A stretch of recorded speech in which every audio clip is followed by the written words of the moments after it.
फिर कबीर जी कहते हैं,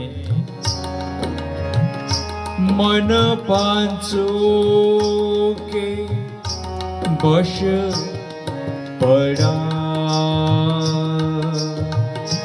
मन के बश नहीं पांच,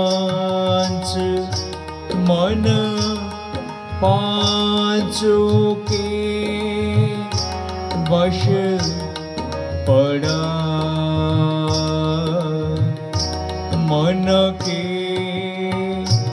वश नहीं पांच,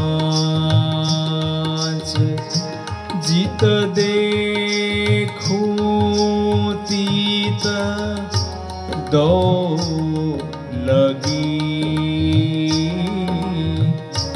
जित भोगू जित भागू तित आंच।